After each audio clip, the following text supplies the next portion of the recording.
Здравейте! Искам да си поговорим малко за личните граници. Току-що имах един такъв огромен аха момент и определено трябва да го споделя с вас.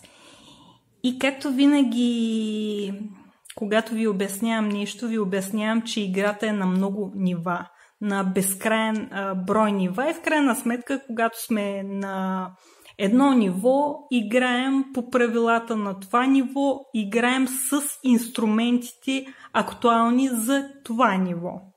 Така, връщаме се на личните граници.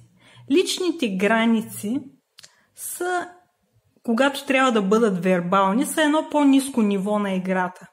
Чрез тях оказваме как искаме да бъдем третирани, как да ни уважават, как да се отнасят с нас, това не ми е окей, онова не ми е окей, когато говориш така, когато правиш така, всичките неща, личните, заявяване на личните граници.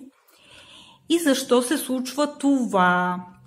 Защото това е необходимо, защото ние все още не се отнасяме сами към себе си по начина, по който искаме другите да се отнасят с нас, да бъдем третирани.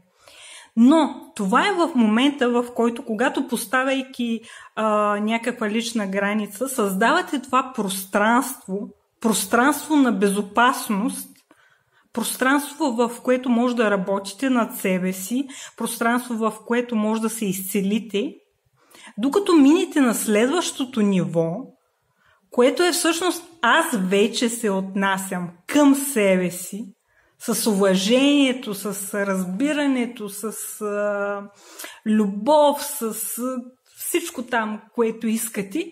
И всъщност всички отвън, те са само огледалото, те са само проекцията и всички започват да се отнасят по този начин с вас, защото вие на енергийно ниво, на вътрешно ниво, на дълбоко ниво вече се отнасяте така с другите и не е нужно да им казвате постоянно, това не ми е окей, като го правиш, но нивата на играта, така мислете за нещата, нивата на играта.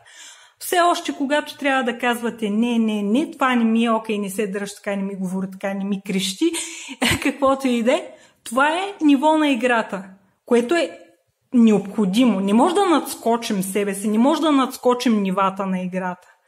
Едно по едно ниво вдигаме.